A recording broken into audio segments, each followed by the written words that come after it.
OSS ఫర్టిలిటీలో science ఇంకా OSS help తో ఎందరి కలలో నిజమయ్యాయి. ఇంత good hands up science. Mummy daddy అవ్వాలంటే ఓఎస్ఎస్ కి కాల్ చేయండి. అదాని విషయంలో తమ విధానమేంటో బీఆర్ఎస్ చెప్పాలన్నారు సీఎం రేవంత్ రెడ్డి. ఢిల్లీలో బీజేపీ పెద్దల కాళ్లు పట్టుకుని అరెస్ట్ నుంచి తప్పించుకున్నారని ఆరోపించారు ఆయన. అందులో భాగంగానే అదాని అవినీతిపై బీఆర్ఎస్ మాట్లాడడం లేదన్నారు రేవంత్ రెడ్డి. కేసీఆర్, కేటీఆర్, హరీష్, కవిత ఎవరి వైపు ఉన్నారని ప్రశ్నించారు. వాళ్ల వైఖరేంటో రేపు అసెంబ్లీలో చెప్పాలని డిమాండ్ చేశారు. బీఆర్ఎస్ వాళ్లు రెడీ అంటే అసెంబ్లీలో తీర్మానం చేద్దామన్నారు సీఎం రేవంత్ రెడ్డి.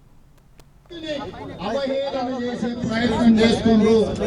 మీరు అవహేళన చేయడం ద్వారా అదానిని కాపాడే ప్రయత్నమే చీకట్లో ప్రధానితో చేసుకున్న ఒప్పందం. ఢిల్లీకి వెళ్లి బీజేపీ పెద్దల కాళ్ళు మొక్కి అరెస్ట్ నుంచి తప్పించుకోవడానికి ఇవాళ బీఆర్ఎస్ బీజేపీకి లొంగిపోయింది. దాంట్లో భాగంగానే అదాని అవినీతి మీద ఇవాళ బీఆర్ఎస్ వాళ్ళు మాట్లాడతలేదు. అందుకే ఇవాళ ఈ వేదిక మీద నుంచి చంద్రశేఖరరావు గారిని, హరీష్ రావు గారిని, తారక రామారావు గారిని, కల్వకుంట్ల కవితను నేను అడుగుతున్నా, మీది ఎవరి వైపు? మీరు ప్రజల వైపా లేకపోతే అదాని ప్రధాని వైపా?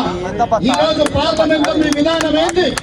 రేపు శాసనసభలో మీరు అదానిని అరెస్టు చేయమంటారా వద్దంటారా చెప్పండి. కాంగ్రెస్ పార్టీని అవహేళన చేసే ప్రయత్నం చేస్తున్నారు.